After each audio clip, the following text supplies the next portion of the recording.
Hello people, I'm Naren RAVI. Gas leak in Bhopal where thousands of people have been died. Gas leak in Visakhapatnam. Massive fire in oil well in Assam. I don't know how many people were died in this incident, but this was happened in the past. But in future, your children or your grandchildren will never see water, will never see the nature, will never see the trees. They're gonna wear oxygen cylinders in order to inhale the oxygen. I'm coming to the point, whether do you want such an incident to yourself or your children? If not, then please watch this video very carefully. After the Bhopal gas tragedy in 1984, our Indian government realized that we should stop this disaster no more in the future. So they decided to make sure more powerful, more strong laws. After 2 years after the incident, they came up with the act called EPA. EPA is nothing but Environmental Protection Act.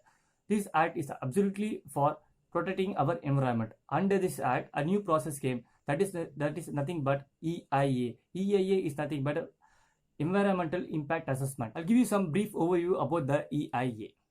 For example, if I need to start a new company like a coal mining industry in my particular location, first I need to approach the government. Then they will conduct EIA. EIA is nothing but they will analyze or they will make some report regarding the impact or disaster of the particular project with regard to the environment. Secondly, they will give a NOC certificate for me. Thirdly, they will give a public consultation for my particular project. Whereas 30 days of span time will given to the near my location people. They will give some opinion about my project, or else they can complain about my project with regarding to the adverse effects or negative impacts of the project. Based upon these three criteria, reports will be prepared and it passed to the environmental committee panel members, where the panel members are experts and scientists like that. Based upon their judgments, my coal mining industry will be accepted or not. If it is accepted, then the Ministry of Environment will give environmental clearance permission. Actually, it sounds nice, but in reality, this implementation was a failure approach. There is a corruption in this implementation. For example, in the case of Visakhapatnam, this plant does not receive any environmental clearance permission. Despite of all that, it was in the operation. In the case of Chhattisgarh issue, the public hearing is not conducted well, but it was in operation. So you can clearly notice that these laws were not being implemented in a proper way, which leads to disaster like this. So there is no doubt we should make these laws very much stronger and implementation should be better way. But what is actually happening right now? Government is doing the exact opposite in the new draft of EIA 2020.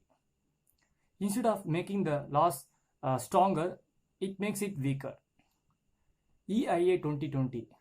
There are so many problems and issues with the new draft EIA 2020. I'll give you some main important problem in the new draft. So the first problem is that post facto clearance.